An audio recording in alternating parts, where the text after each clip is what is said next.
السلام علیکم دوستو، اگر زندگی میں آپ سب کچھ حاصل کرنا چاہتے ہیں یعنی جو جائز ہے، تو ایک وظیفہ آپ سے شیئر کرنے لگا ہوں۔ دل کی گہرائیوں سے آپ نے اس وظیفے پہ عمل کرنا ہے۔ یقین مانیں جو آپ کی خواہشات جائز ہیں وہ سب کچھ آپ حاصل کر لیں گے۔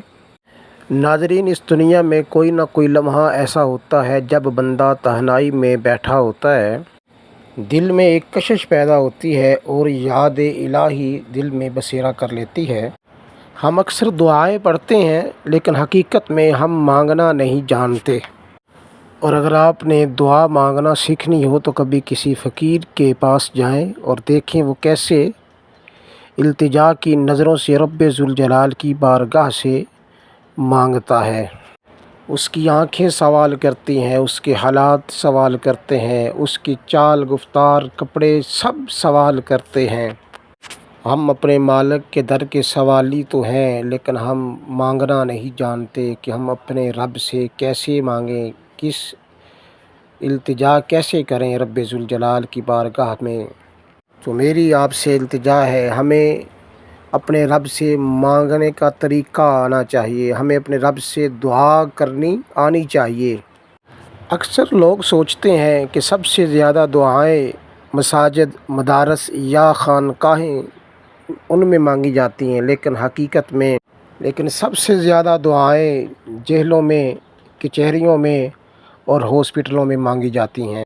وہاں ہر شخص سچے دل سے گڑ گڑا رہا ہوتا ہے، اپنے رب کے حضور التجائیں کر رہا ہوتا ہے، آنسو بہاتا ہے، اللہ کو پکارتا ہے۔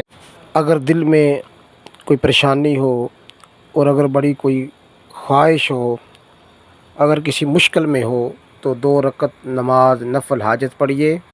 پہلی رکعت میں آپ نے کیا کرنا ہے، سورۃ فاتحہ کے بعد آیت الکرسی پڑھیں 11 مرتبہ، اور دوسری رکعت میں سورۃ فاتحہ کے بعد سورۃ اخلاص پڑھیں 11 مرتبہ، اور 2 رکعت نماز نفل حاجت مکمل کریں۔ سلام کے بعد پھر 3 بار سورۃ یاسین پڑھیں اور اپنے رب کے حضور اپنی التجا رکھیں۔ جو بھی مسئلہ ہو رب ذوالجلال کی بارگاہ میں پیش کرو، گڑ گڑا کر، آنسو بہا کر، رو کر اللہ کے حضور عاجزی سے دعا مانگیں۔ جو بھی مسئلہ ہوگا انشاءاللہ رب ذوالجلال کی بارگاہ سے ضرور حل ہوگا۔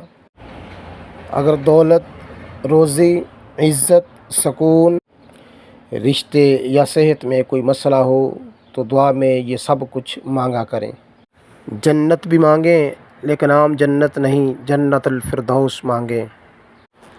دنیاوی مال و دولت بھی مانگیں مگر وسیع اور برکت والا مانگیں۔ اللہ کے خزانوں میں کوئی کمی نہیں، صرف ہمیں مانگنے کا طریقہ آنا چاہیے، سلیقہ آنا چاہیے کہ اپنے رب کی بارگاہ سے مانگا کیسے جاتا ہے۔ مانگنے کا طریقہ سیکھ لیں، انشاءاللہ العزیز ہر وہ چیز ملے گی رب ذوالجلال کی بارگاہ سے جس کی آپ کو خواہش ہے، آپ کے دل میں چاہت ہے۔ میرا مالک چاہتا ہے جب میرا بندہ میری طرف متوجہ ہو، مجھ سے مانگے تو وہ کامل یقین کے ساتھ میری طرف متوجہ ہو، ادھر ادھر نہ بھٹکے، ادھر ادھر نہ دیکھے، اس کی توجہ ادھر ادھر نہ جائے، وہ کامل یقین کے ساتھ اور عاجزی کے ساتھ میری بارگاہ سے مانگے۔ جو مانگے گا میں خالق اسے عطا کروں گا۔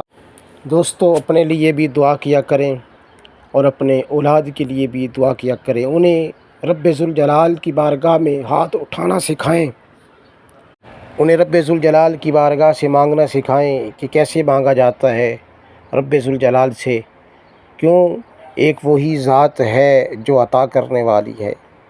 اللہ کریم ہم سب کو اپنے حفظ و امان میں رکھے، سب اپنا خیال رکھیں، آمین ثم آمین۔